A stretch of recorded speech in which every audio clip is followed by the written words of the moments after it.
This conference will now be recorded.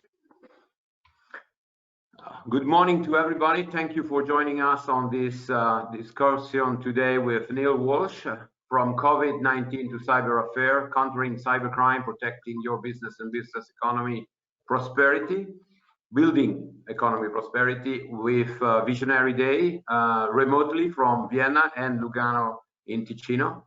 Neil Walsh, thank you for joining us from Vienna, where you work as division head at the United Nations Office on Drug and Crime. Can you explain what is the UNODC and what is the mission of such an organization? Good morning, Luca. Thank you for starting with the easy question. What is UNODC? So we are, as the name suggests, the United Nations Office on Drugs and Crime. Overall, the organization seeks to help governments around the world to build better policy, capabilities for cops, prosecutors and judges to investigate and counter organized crime and terrorism. And my bit of the business covers cybercrime, money laundering and terrorist financing. I have got around 76 staff and only 12 of us are in Vienna. The rest are around the world. And these great people are running the business. They are embedded with their host nations and they bring skill sets as former cops, military, international diplomats, policymakers, lawyers to help their host nations to get better at what they do, to learn from their host nations. And all of that is ultimately about peace building, because cyber and illicit financial flows ultimately are what can cause conflict to happen, can help states to have state-on-state conflict. So we try and minimize all of that risk. Thank you very much for this. So you are the cybercrime and anti-money laundering section chief. Could you give us an explanation of the mission of your team? And as you mentioned, is 76 people around the world, but in a sense of those that they are embedded in the country, is about teaching, is about investigating, is more about collaboration, or what they actually do on the ground? Sure, it's a good question. And like many bits of the UN, certainly within UNODC, we are around 97% donor funded, which means that governments give us money to be able to do what we do through a voluntary contribution. We don't get any money off the regular budget of the UN. And there's good bits and bad bits with that. The good bits are that it gives us a bit more flexibility. The bad bits are it doesn't give us much flexibility. Sometimes it's counterintuitive that a donor might come in and say, here's $1 million over the next 3 years to go and do that thing in that country at that point in time. And that makes things a wee bit difficult sometimes. And it also means that those functions that I need to keep the business running, like having some staff here in Vienna who do all of our back office work, keeping the thing running, we might run out of cash for that. So that makes it a little bit harder. But overall, the machine works. And our ultimate aim is to help governments to counter the threat from cybercrime, increase their cybersecurity, and increase their economic prosperity by countering money laundering. So I'll give you an example, if I may, and why these things all link in together. The cybercrime program that we have around the world is run from El Salvador in Central America. And I took the approach of running it from there for two reasons. First off, the woman who runs it is the best in the business at doing that. She has those relationships in place with government, but also she's incredibly good at what she does. And I think it seems to me that our donor governments get more bang for their buck if we run things from the field. We can engage with our host partners in country as well as running a global program. It doesn't need to be sitting here behind a desk in Vienna. And that leads to significant amounts of impact. So right back at the start of, I was going to say at the start of lockdown, at the start of the first lockdown, we'll probably call it, back in March, we were approached by UN Women, the UN's entity for gender equality and women's empowerment in Guatemala. And I have staff in Guatemala led by Luisa Fernandez. Luisa was approached by UN Women saying that they had been delivering a webinar just like this for their host country officials and women in non-governmental organizations. And about an hour into this Zoom call, suddenly 2 of the screens were taken over and they lost control of those screens. And in a horrendous event, there was the live streaming projection of a very young baby being raped. And I'm talking under 6 months old. So that constitutes multiple crimes in multiple jurisdictions. And UN Women came to Louisa and said, what the hell do we do here? What do we do about this? And Louisa has been with us for a number of years and she's exceptionally good at what she does. So she immediately made sure that the good people of UN Women didn't take any action that would lose digital forensic evidence, that would lose that opportunity to run an investigation. She made contact immediately with the police and the Attorney General's office because she has relationships with the heads of those agencies and helped them to start that investigation. At the same time, I'm making contact with the US Department of Justice. Why the US? Well, because Zoom is incorporated in the US. So the digital evidence, the digital forensic evidence is probably going to be located in the US on a server or servers with Zoom. Whether or not those servers are in the US, they are legally based in the US. So within 40 minutes, we had an international investigation running in 2 countries and being mentored and advised by us. On top of that, I was able to give advice to UN Women. I was a cop for 15 years before joining this place, and my degrees are in psychology and criminology. So I was able to give them some advice on what the impact of this horrible event would be on their staff. Because unfortunately, in my policing career, I had to look at this stuff routinely and run investigations like this. And I know the impact that it has. I know the psychological impact. And you really have to help people work through that psychological trauma and to be alert to those signs of post-traumatic stress disorder from being exposed to that. And then to help UN Women with their media strategy, what do you do about this? Well, the obvious thing for me is you go public, and you go public straight away and you say, this thing happened, it's horrendous, here's what we're doing about it. If you have any evidence, if you have any intelligence about this, please contact the police on these numbers. So all of this leads to an immediate response to a very high risk. And in any sort of investigation like this, the priority is safeguarding that child, identifying where they are located and trying to bring them to safety. Now, the investigation is going on still, so I'm not going to say any more about that. But because we have that experience, that knowledge, that expertise, we can help our host partners to do something about that. And all of this leads governments to making better decisions in how they counter these sorts of threats. And this, if you think about it, Luca, this wasn't simply a horrendous child abuse offence. This was an offence of misogyny. This was somebody doing something against a group of women online because they could. And that, again, just shows the nature of the threat that we're all facing right now when we're working either remotely or we've become so reliant on technology to enabling our business. And the ultimate aim out of all of this, that all of my staff around the world, is we explain this to government and we explain why it is essential that there is a ministerial lead on cyber affairs across government. Because if you have one minister in charge of cyber diplomacy, you can understand, well, here's the threat that my country is facing. Here's the threat that my critical national infrastructure faces from cyber threat. Here's the threat that's impacting our schools, our economy, our children, our teachers, our people. And from all of that, you make better decisions and you help to reduce risk and help to make the world, hopefully, a safer and a better place. Yeah, thank you very much for this. I noticed that law enforcement are becoming more and more using more and more social media. There was a posting just very early this morning about Interpol and Europol regarding a subject. They are using kind of like publishing it, and I think it's very interesting. I just wanted to come back to 2 elements because I think the people that are listening to us, they have no understanding of a difference between the budget that we hear every time talking about the UN and then the donor. So maybe in really 30 seconds to make the difference between the budget that is being discussed in the public recently about the UN and what is a donor on that. And then maybe coming back quickly to the fact that there is this cross collaboration and how this leadership takes you to be able to intervene directly. Okay.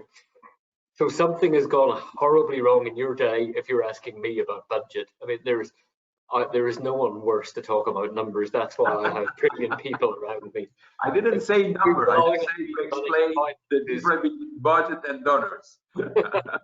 So there is a regular budget of the UN, which comes out of what's called assessed contributions.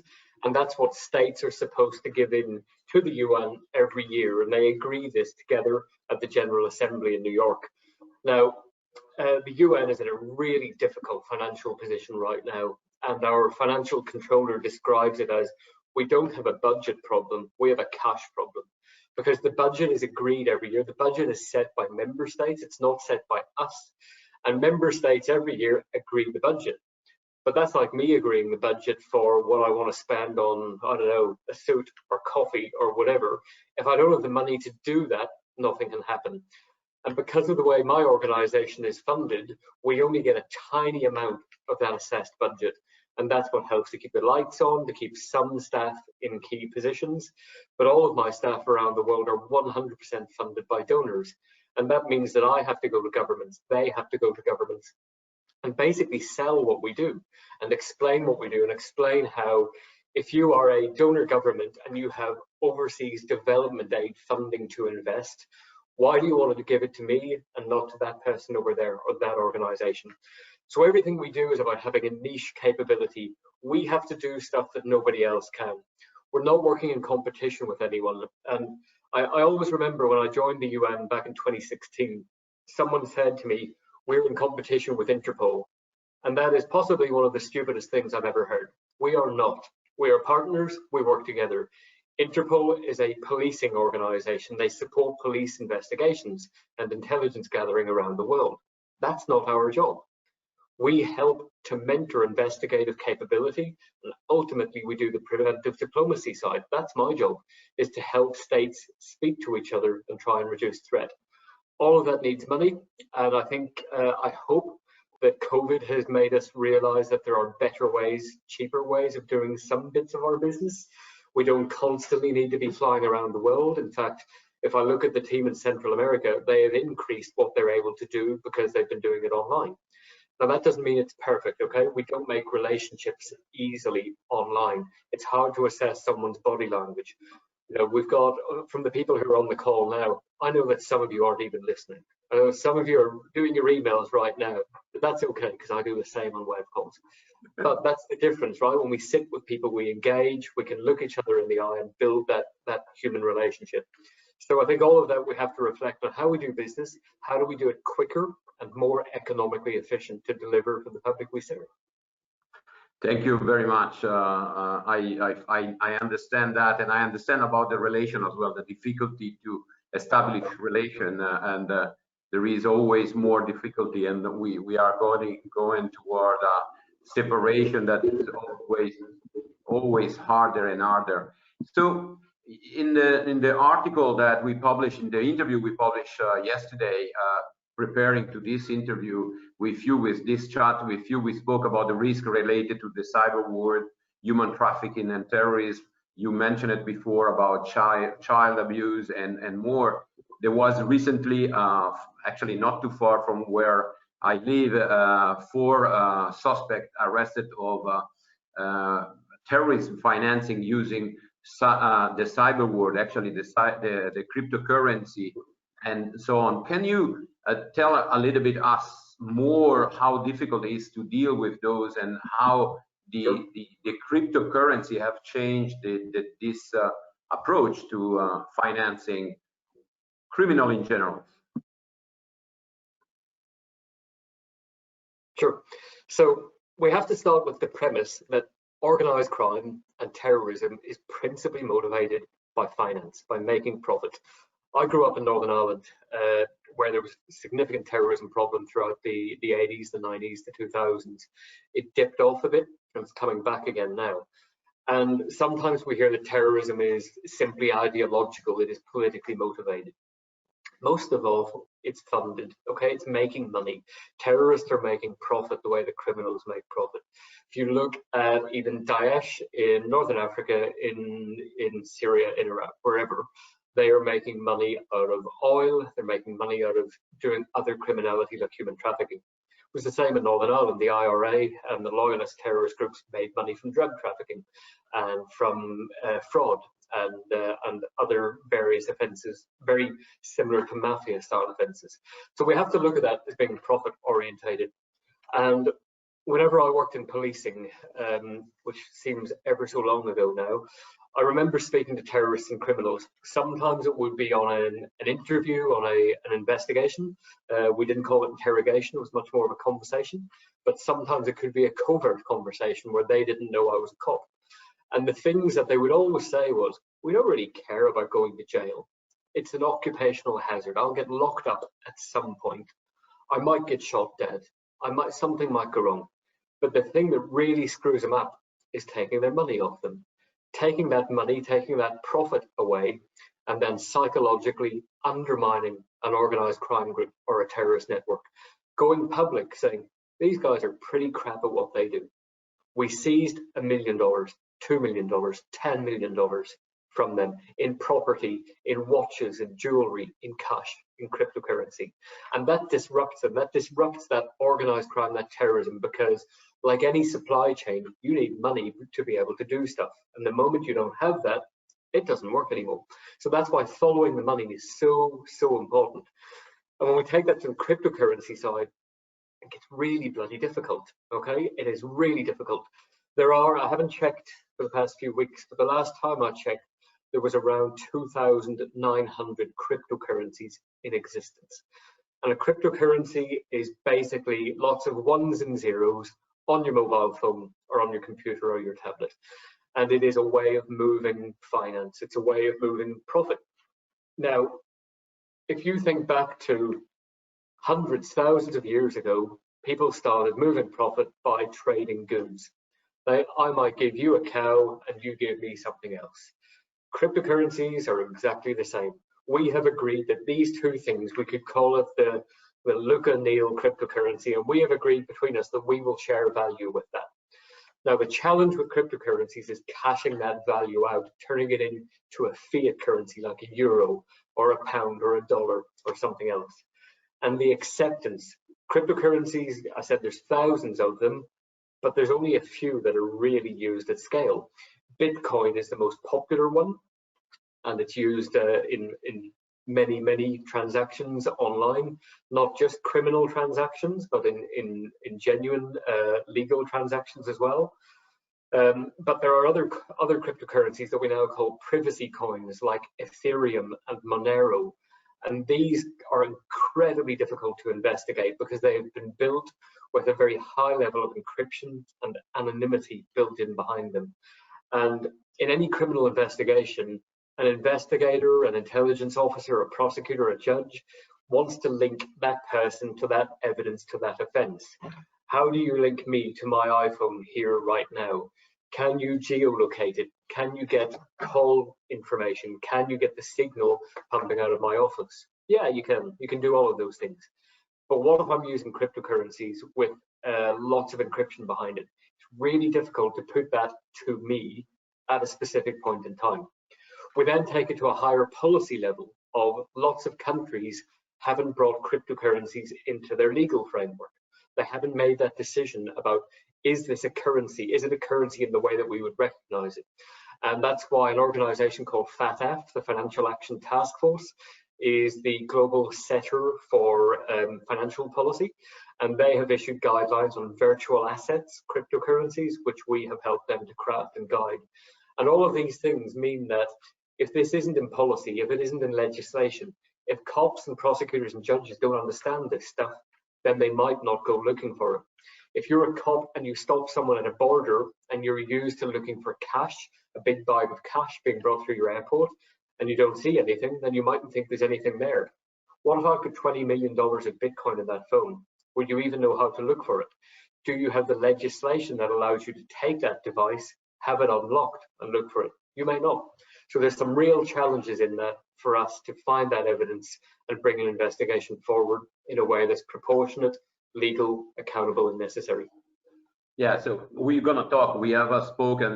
There are seminar talking about Bitcoin, and that's what I was mentioning to you before. Is really that the point that we wanted to have during the Visionary Days to talk about the technology, which is good. I am Swiss. Swiss banking are very much interested on new technology and new solution. Bitcoin, of course, one of those, but cryptocurrency or privacy currency, as you mentioned it. But I think it's important to mention as well this negative side of effect that is being used by criminals is similar to encrypting communication or other solution, and in that sense. I just wanted to bring you to a recent event that happened in Italy, which has actually touched me very much because I have 4 kids and they are a little bit older of this, but in recent days in Italy, an 11-year-old kids committed suicide. Local law enforcement are concerned that his death is linked to a macabre new game called Jonathan Galindo Challenge, a little bit similar to the Blue Whale Challenge. Have you come across in your position about discussing this subject and how the law enforcement and your structure and parents can collaborate on this one? What a question. And I remember dealing with casework where kids had committed suicide because of stuff that happened online and telling parents, and you never forget that. You never forget having to give that information, that reaction. And like you, I have 4 kids as well, and just trying to imagine what that is like is really difficult to comprehend. I think we have to be careful when we start saying that there is a new thing that is driving children to do stuff like this, and we need to make sure that there is an intelligence base and an evidence base for that judgment, because otherwise it's really easy to start to say, oh, there's this huge international thing causing a thing to happen, which may not actually be there. And this brings us back to a number of premises that we have to really focus on. We have to make sure that investigators have the capability to rapidly investigate and understand these threats and help to make judgments on that quite quickly. Now, certainly whenever I joined policing in the year 2000, which I realise is a hell of a long time ago now, and there was no online work whatsoever then. It was really at the early days of this. Whereas now we have specialist cyber units. However, it seems to me that every investigator from day one must have some element of digital knowledge and digital capability. I don't think it's a good use of time for a highly specialized and often very small unit to be tasked with every offense that has a digital link to it. Every offense has a digital link to it now.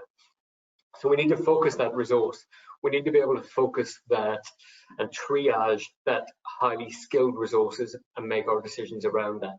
And if we get the sense that there is a broader public risk from a broader international or national risk of suicide or encouraging suicide, then that needs everything thrown at it quite swiftly to try and deal with that. But a lot of this comes back to education as well. And a lot of the work that my staff and I do is having these sorts of conversations with teachers, with parents, with kids. Over the past few years, I've spoken in lots of schools. I've spoken to my eldest daughter's class last year when they're like 9 years old and talking about what online safety looks like. Their teachers have never had any training in that or any exposure to it. We have produced a load of information, and any of you who are interested, we have a ton of modules online on sort of master's level modules on cyber affairs, on security, on terrorism, on crime, lots of other stuff. If you want to find that, just Google Education for Justice Cybercrime and you'll find them. And all of this is about getting this information into schools and having that preventive conversation. I talk to my kids about being safe online from their earliest of ages. I've talked about what's appropriate, what's inappropriate, and trying to break down taboos and trying to take away any sense of embarrassment. And this really stems from not just the work that I did in countering child sexual abuse as a cop and what we do now, but it's driven by academic research from around the world, particularly by Australia's e-safety commissioner, who does an enormous amount of research and work on understanding what works with kids. So, my youngest is 3, and she can lift the phone. She'll start swiping through, looking for pictures or trying to do something. So she knows she can do something on that device. And what we have to do is explain what the good bits and the bad bits are, the risks and the benefits. And look, you work for the Atomic Energy Agency. You know as well as I do the concept of dual risk or dual use technologies. Anything is dual use. That's a glass of water, but if someone comes in and smashes me over the head with it, it becomes a weapon. So anything can be dual use. We have to think of our technology, our phones, our computers, our tablets as exactly the same. And that's why this has to be cyber safety, online safety and awareness has got to be in educational curriculums from day one, from the age of 3 or 4, when they're at creche, right the way through their life cycle. Because if we only start talking about this stuff when kids are 12, 13, 14, 15, it's already way too late. Yeah, absolutely, and especially the technology is actually user friendly, so user friendly as you just mentioned it, that even a 3-year-old can just turn on a phone and so on and so forth. So there is a kind of a distance between whoever built the technology and us in the middle to say that technology should not be so easy to be used by a 3-year-old, because then it becomes in a certain sense a weapon. So technology, you mentioned it, 20 years ago, we didn't have this type of technology, definitely not at this level. So how is your office and you mentioned it before about 2,900 type of crypto and privacy currency. How difficult is for you to adapt and to get involved on the new technology? And how do you get to the point of getting as well understanding the geopolitical? TikTok is a geopolitical situation right now more than a technology situation, and so on. So how difficult, how much time and how much effort you and your team have to dedicate to that? So most of my time is dedicated on this preventive diplomacy side, on engaging and working with states around the world. I have to be able to speak to anybody from any country and hopefully build that trusting relationship where we can understand where threats and opportunities come from.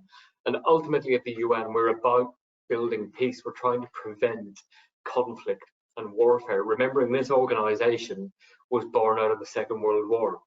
And we're really at high risk now. The ingredients of conflict are so present right now around the world. You've seen that. You see the rhetoric that comes out of states, and I won't say which states, we all know, East and West, where we see there is sometimes aggression, sometimes there is political posturing, sometimes there is just, I think, a breakdown in communication at times. And this is where I see the real risks posed by simply working online. I've seen diplomatic relationships just here in Vienna breaking down because people haven't seen each other. And when people don't see each other, like any relationship in your life, if you don't see each other, things can get a little bit tense. Things can not quite work the way that they ought to. And this is the same in anything. But when we're playing with geopolitics, that risk is elevated, and it's elevated significantly. So we need to understand where these risks come from and start to see, well, what can we do to try and minimize these risks? And all of this comes back to having an open, honest conversation, trying to understand what a specific country or a specific department or ministry is trying to achieve. Part of this is accepting that we're not all the same, that we don't all have the same cultures and backgrounds. But ultimately, I hope we all have the same aim of having a peaceful world. Not always convinced that's the case, but I think that's what we ought to be doing, and that's what our job is, to try and make that happen. And on the tech side, there's a number of interventions that we can make on that. So within my organization, we are working to try and help on the policing and law enforcement side to help states to understand those risks, counter those risks, and predict what those risks will be in the next few months, few years. At a more broad cross-UN policy level, I sit on a piece of work with the Secretary General called his roadmap on digital cooperation, very much focused on achieving, there's the Sustainable Development Goals that you may have heard of, and it's trying to see how tech can help that to be done. I bring, as it's often described, the dark side to that, of trying to predict where this can be used for badness, for creating risk. And all of that really is about understanding where can we use tech for good, how can we minimize the misuse and abuse of that, and then trying to wade our way through the really complex geopolitics within that, of which there is a large amount. Thank you very much for that. And from a technical perspective, are you in contact with startups that they are launching new, I don't know, social media? Are you, they are coming, they are discussing with you when there is a new technology that's coming out, or is more you need to, you trying to keep up and having young talent telling you, you know, Instagram is not the latest one, there is a new one, and so on and so forth. Because having kids, I noticed that the different generation, I call it technical generation because they have only 2 years different between the four of them. So the last one use a social media that the oldest one, she doesn't use, because Instagram is not anymore the solution. So how your team and everybody else works on that part of it? It's a really good question. I wish that we had more resources around us to be able to do all of those things.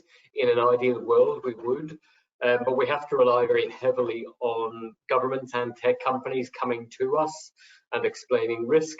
I've mentioned already Australia's e-safety commissioner. They pump out a lot of resources on managing specific risks and where they see risk coming from, and I'm really heavily reliant upon that, because I simply don't have the number of people that I would need to be able to do that. We work with tech companies, but most of the companies we're working with are the big global ones. So if we're delivering capacity building training, it might be with Google, Microsoft. If I'm discussing trying to understand cybercrime risks in China, it might be with Tencent or 360. Yesterday we were running a webinar with Kaspersky, so it's trying to understand different positioning and what those tech companies are seeing to allow us to understand how better to advise on preventive diplomacy and countering crime. But you raise a really important point of, do tech companies come to the UN and say, we're going to do this thing, what do you think? No, and that's a problem. It's a problem more on us than on them, because we get into the risk of relevance. Are we relevant in their space? Do they see us as relevant in their space?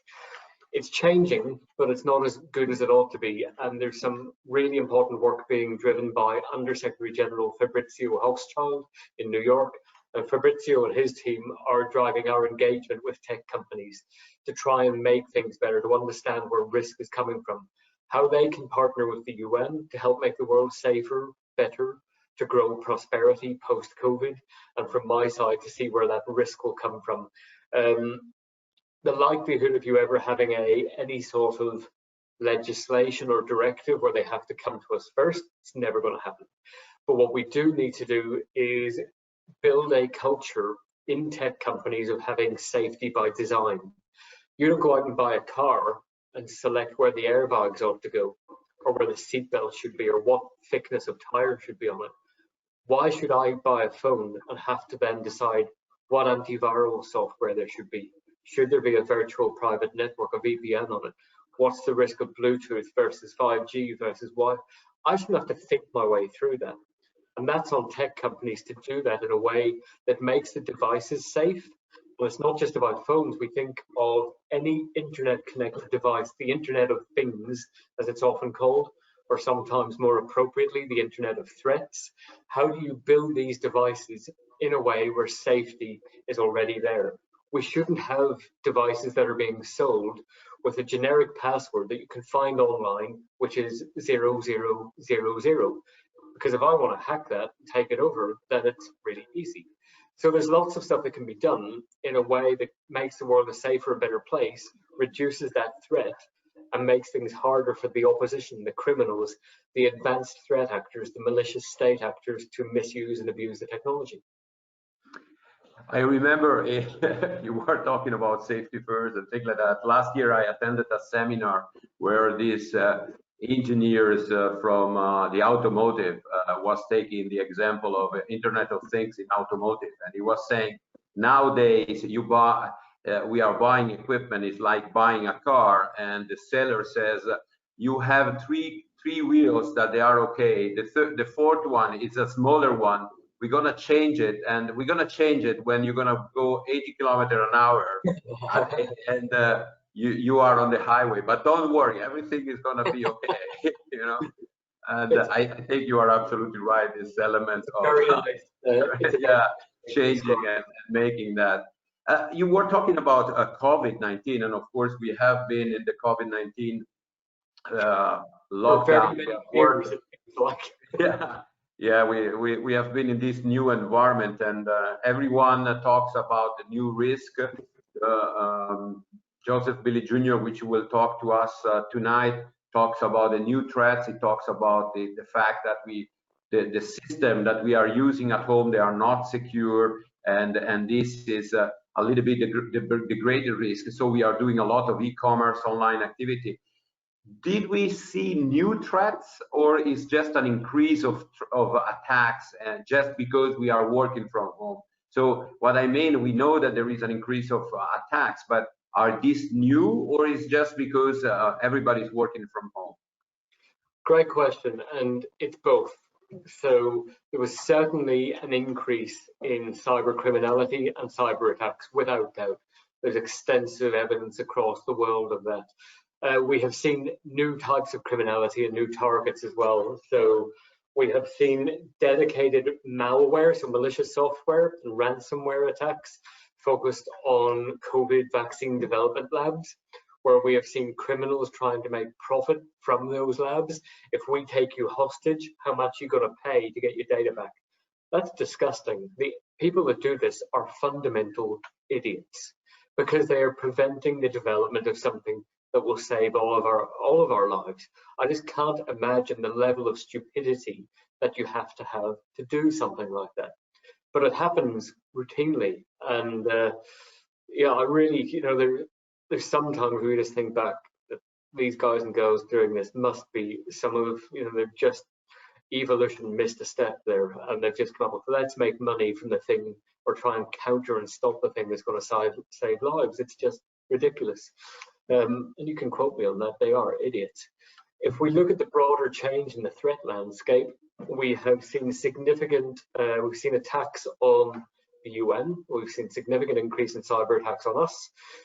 Principally, I would hazard a guess that they are primarily espionage in origin and focus.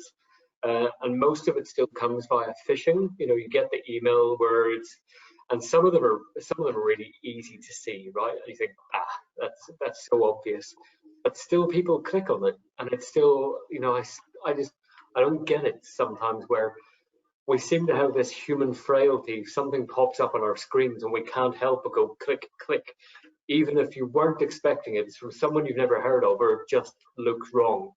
If you get that email and it sets that tingle in your chest or your tummy off, there's something wrong with it. So don't click on the attack. Absolutely. I have to admit that. Go ahead. I have to admit that the agency, the chief security officer of the agency, sent us this testing, and I didn't fail until recently. But this week, for some reason, he actually sent an email saying UNODC and so on and so forth. And I was expecting an email from you, so I said, "Oh, this is Neil sending me one." And then when I think, he said, "Oh, you failed the test." So the chief information officer at the agency is doing a very good job on that. I just wanted to pick from Hans. Yeah, Hans, absolutely. I'm going to call him today. Hans, I'm coming for you. But it's really difficult. So we can't all defend against everything all the time. And some of the better levels of attack, we will all fall for it. Okay, I saw one recently, and I was literally about to click on it, and then thought it was the time of night that it happened at, where I thought, actually, I'm not sure about that. And I had to try and find a number on the staff directory for the woman who it looked like it had come from. And I called her and said, "Have you just sent this stuff out?" She said, "No." And then it turned out lots of people had received it. And this is where we can start to infer that it might be a state behind it. We look at the geopolitical timing of something. Yeah. If it's a resolution, like a fake, or it looks like here's a new version of a resolution that's being discussed in the General Assembly or something else around the time of the GA, and then there's malware embedded within that PDF, now that's a pretty damn good way to guarantee that if you send that to 190 embassies, you're going to get a reasonable return of click and probably take control of some systems in there. Absolutely, absolutely. I don't know what they target the UN. I mean, my message to malicious state actors, if you want to know something, ask us the damn question. We'll answer you. Just become a member. If you are not a member, just become a member. I just wanted to ask you one question. Recently, there was an interesting case in Germany where the cyber attack actually ended up with the death of a patient in this hospital.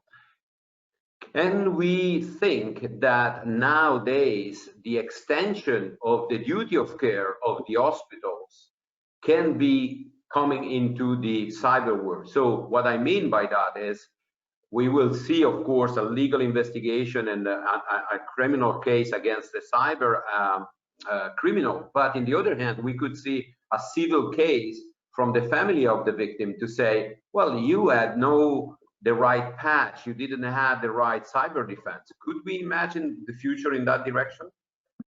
I can certainly imagine that future now. Obviously, not talking about this case specifically, but some of these are incredibly difficult to prevent because many of the devices that will be targeted in these campaigns, it could be an MRI scanner, a CT scanner. Some of the devices are built with kit that cannot be patched. It can't be upgraded.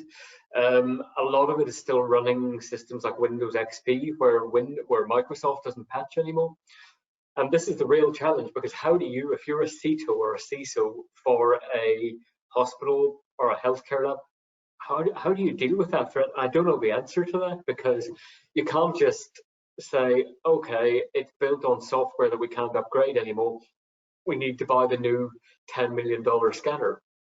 Things there has to be some happy medium in that where we can address those threats.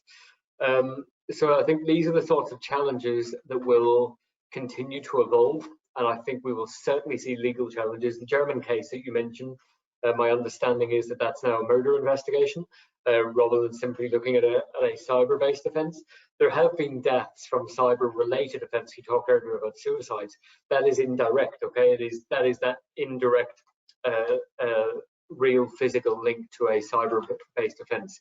However, in the German case, that malware, that ransomware, took off a capability that meant a patient being moved by sort of 35, 40 kilometers, and they died en route. So it is absolutely right that a murder investigation is launched. And if I look back in 2017, there was 2 global cyber attacks, one called WannaCry, one called NotPetya. And both of those caused untold amounts of damage around the world. And this comes back to the idiocy of things like this.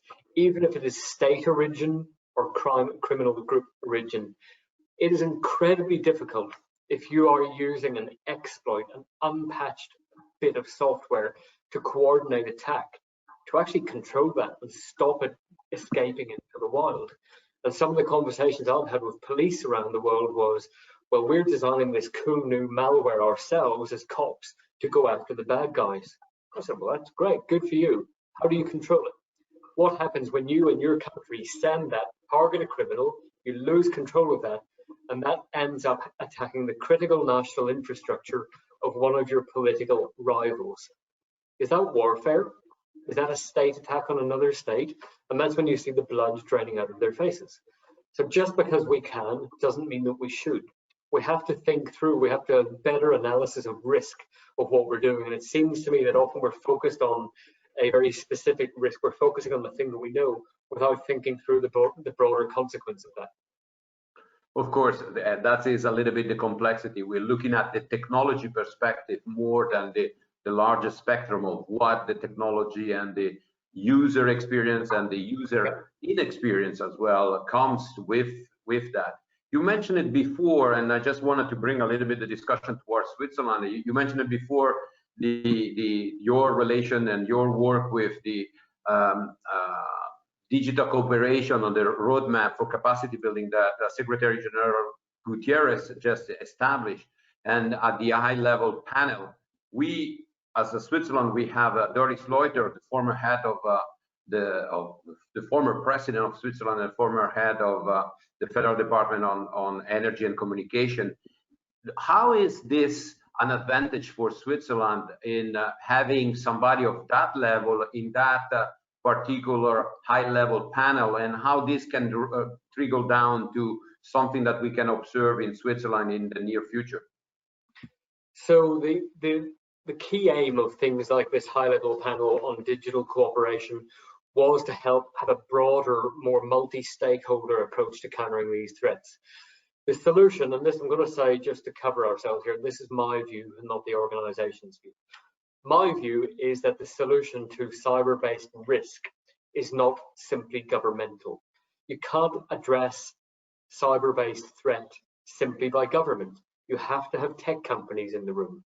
You have to have academics in the private sector in the room. If you don't, your conversation can border on irrelevance. And we've seen this around the world. You've looked at the risks posed to democracy by Facebook, by Twitter, by things like that. You've seen their change in approach. And that's why having senior officials, senior tech people, senior academics working together on things like the high-level panel, it helps to bring a different style of thinking. And that's why, if I even look at my own staff, I try to recruit, and I'm usually very successful at recruiting people who are vastly smarter than me, with better skills and a more diverse skill than I will ever be able to have myself. And it brings different ideas, and it brings us different ways of thinking through a problem. And that's what the SG's panel did. And it led to their reporting on what some opportunities to build a better digital world will be. Now, the challenge we face is that some governments aren't particularly happy with that, and they're challenging the mandate and the legitimacy of the SG to be able to do that. And whilst I understand some of that approach, some of it causes me some concern as well, because if all we do is having state-on-state arguments about what can or can't be done, the UN just becomes this broad, slow, clunky machine, which doesn't actually speak to the threats that we're facing today. We've seen the Security Council really stuck in conversations because one or other side will veto each other. And then it starts to come, well, what does this achieve? We are here to make the world better, safer for everyone. And that means we need to have wider conversations. As good as diplomats and policymakers and ministers are, they're not the be-all and end-all as much as they would like to be. We need the tech giants in the room. We need the small and medium enterprises in the room. We need the next big thing, whatever that may be, in the room. Because if we don't, then we just find that policy making goes on around us without us having any interaction in that whatsoever. And that's what you've seen with the Facebooks and the other big companies, where their decisions have caused impact around the world without thinking through what those decisions may be, or having any way of controlling those decisions with misinformation, with disinformation. So we need to bring a broader constituency into this and to be able to make decisions at pace. If we're sitting debating a high risk to our global security and peace over the next 5 years, not making a decision on how to approach it, then sometimes you wonder what impact that will have. But I want to say that I know we're getting close to the end, is that we have to take the position that it is much better to be talking than not talking. And that's why it's so important, whether it's on a webinar or in face-to-face, we get governments talking to each other again.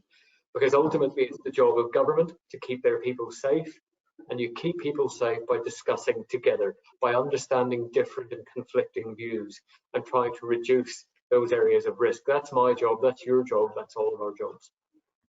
Yeah, thank you very much. We are coming to the closing, and so I just want to, and you mentioned it, that there is this nebulosa of agency. Yesterday we spoke with Marco Obiso from ITU, which he mentioned it as well, this sensation of we are all talking and then there is separate working group and so on and so forth.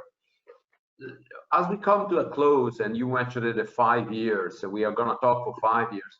if we will meet in 5 years' time, what is the changes that you are expecting and that you are seeing right now, that you are working on it right now, and you say, okay, in 5 years' time, this thing has to be off my agenda. In 5 years' time, this has to be done. Because of course, it's easy to say we are talking, but what is the solid thing that is going to come out? In 5 years' time, I think I'll be bald and fat. That's got to be the priority there. Okay, that's a given. Okay, we check that. I think what really worries me is that we will be in some sort of conflict if we don't get better at what we do. When I sit in a lot of policy discussions within the General Assembly between states, and sometimes it feels like the conversations are going over each other. No one's listening. They're really, so often we're keen to get our point of view across without actively listening to others. And there is still that dichotomy of East-West politics. I actually don't think East-West exists anymore. I think there are some specific changes, there are some specific political views, there are some specific cultural ways of doing things, but it's much more nuanced than East and West. It comes back to what is your economic capability? What threatens your economy? And threats to your economy are primarily digital now in origin, in addition to COVID. So we will see, we're going to have the biggest economic crisis facing this world. It's going to dwarf 2008. And that's happening now. And in 5 years' time, we will still be recovering from this. I wonder if my bit of the business, I mean, maybe I won't be in that anymore, but I wonder if my bit of the business now will still exist because we are completely reliant on donor funding. I've had a government recently call back $600,000 of funding that they'd already given us because of the financial crisis in their own country. So I think we have a broad economic crisis, and in any economic crisis, people exploit that. Malicious state activities will exploit that. Terrorists will exploit that. Criminals will exploit that. So we need to predict that. If I look at, in my bit of the business, we created threat intelligence assessments on cyber and money laundering back in April, predicting what would happen this year. And all of those things that we predicted happened within the next 8 weeks. And we need to get better at this predictive analysis. What are these crises going to be? Is it nuclear? And that's your side of the business to try and manage that. Is it cryptocurrency-based financing of nuclear proliferation? Happening now, happening at a very large scale. How do we counter that? How do we deal with those threats? What happens if the next viral occurrence, pandemic occurs?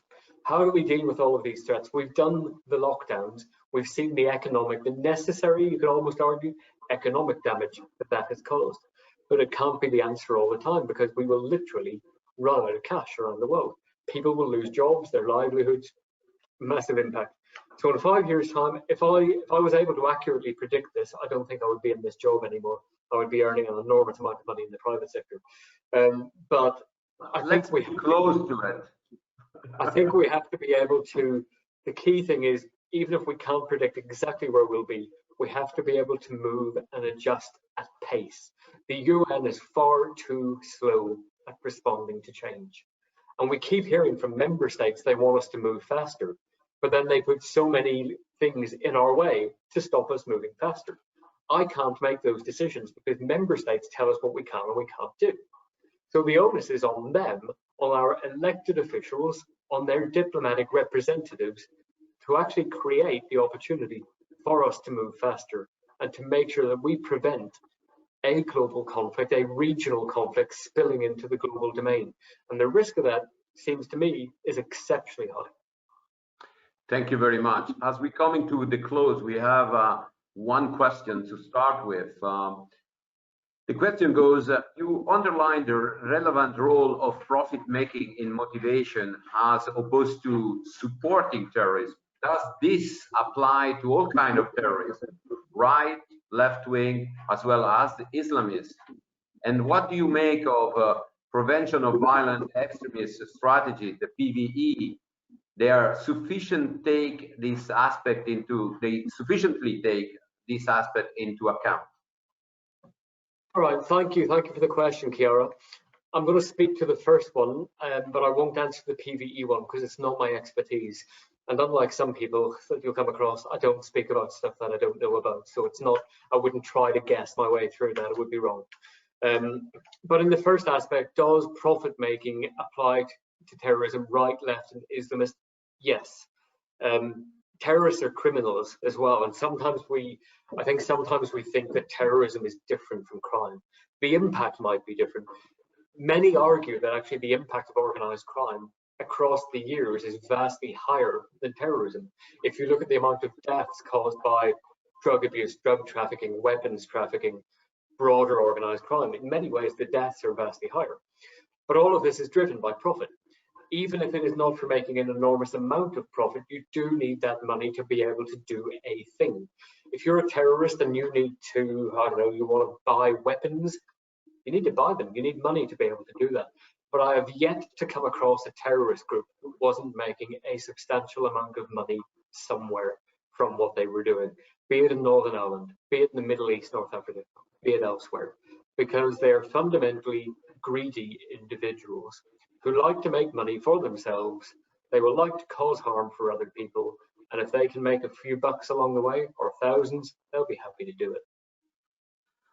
Yeah, I think there is two phrases that come to mind when you talk about money. One is a very famous movie saying that the actor says, "Show me the money," and then the other phrase is more law enforcement oriented, is "Follow the money." That's where the money is. You mentioned it before. Cryptocurrency has complicated the way of following that. New technology, you mentioned it. We're coming to a close, so I just want to thank you very much, very much. We could go on for hours, but we need to go back to work. So that is a part of the job. Thank you very much. We are looking forward next time to have you physically in Lugano, because the tourist office asked me to make sure that you will be there. So thank you very much to everybody. Thank you to you, and talk to you soon. Thank you, Luca, and hopefully we do get together next year. And my thanks to everybody who did come on at 9 o'clock in the morning. You are the hardcore for doing that. I appreciate it very much indeed. Take care. Have a good day. Thank you. Bye-bye. Bye.